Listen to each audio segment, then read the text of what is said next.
and God bless you. Let me tell you something. Don't let Babylon dictate your life.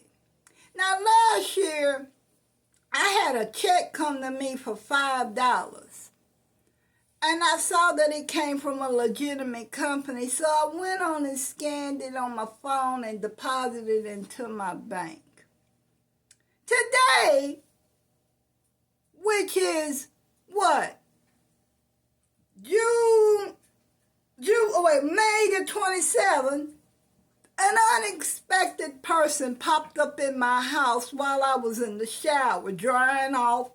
And my roommate, we heard the doorbell. My roommate goes to the door, and it's a man. And he said, "Hey, babe, it's for you." I said, "Who is it?" He said, "Something about insurance." I said, "Insurance? I just had somebody come here about insurance." Now, I told y'all I meant an assignment. And the assignment is over, but then it'll never be over. And it's things that I know that I'm not supposed to know. So you never know what the enemy may be plotting. So I'm like, well, they're going to have to wait. I'm drying off and getting myself together. I said they didn't call, get no note or nothing. And they want me to come to the door. So I said, he'll have to wait. So when I got through, I got dressed. I said, yeah. He was in his car. He got out the car. "How you doing?" "Yeah." I said, "Yeah, how may I help you?" And he told me who he was. I had to think. I said, "Yeah, I do remember that check." He had my signature.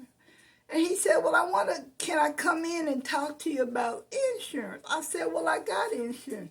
He said, "Yeah." He showed me everything, legal documents. So I said, "Well, yeah, come on, sit in my office." Well, what he was there to do was try to sell me some life insurance. But you know, they don't just come straight out. But I got my game already together, see? You're not about to steer me away from what the word said. So he walks off into my office, and he said, "Oh, are you a podcaster? You do podcasts?"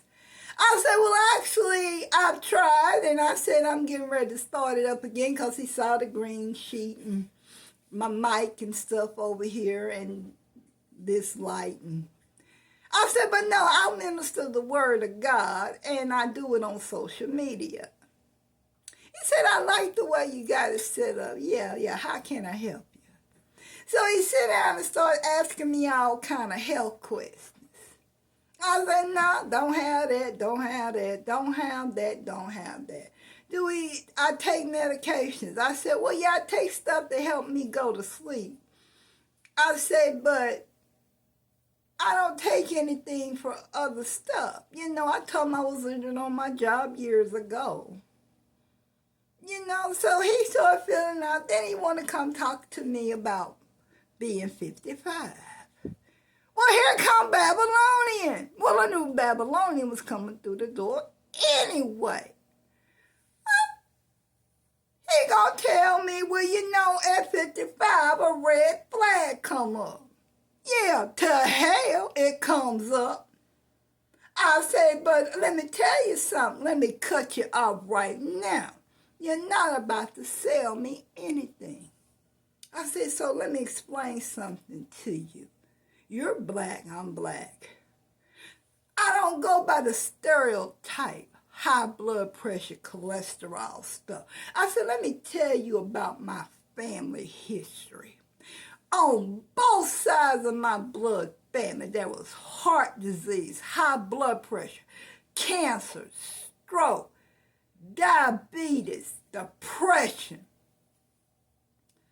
all kinds of sickness. And guess what? They all died from those certain things. But guess what?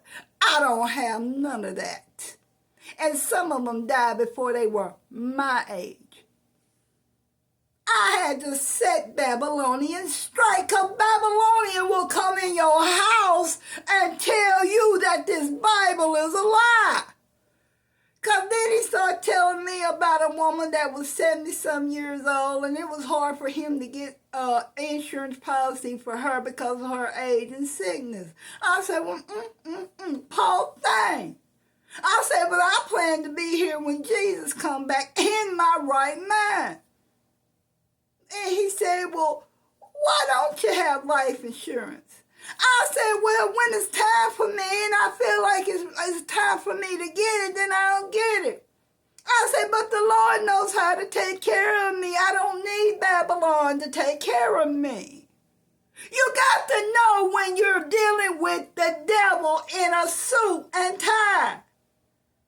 Okay? When somebody walks off in your house and tries to pronounce a sickness over you, a situation over you, and sign a death certificate for you because of your age and your color, you got to know how to cut them off. And that's what I did. I said, let me tell you something. I have my Bible right here. I said, either I'm going to believe what he say, well, I'm going to believe what you say. I said, but I choose to believe him. And long life has he satisfied me with and showed me his great salvation. I said, he said that I will have an inheritance for not just me, but my children's children. Am I to believe that I won't be able to have a proper burial by the Babylon system or by what God says? I said, I don't care if I'm 55 or what 76 as that woman was. You're not about to come in my house and tell me at an age I will be getting sick. Because he said, well, you get older, you get sicker. I said, that ain't what my Bible tells me. He said in abundant life, I kept throwing the word. I said, you know what? You have a great day. He got up and he had to leave. He couldn't sit here and contradict me. Baby, when the Babylon system or ding dong, and you sit there and agree and let Satan dictate your life, trust me, he gonna set up a camp waiting for those opportunities to happen. God bless you.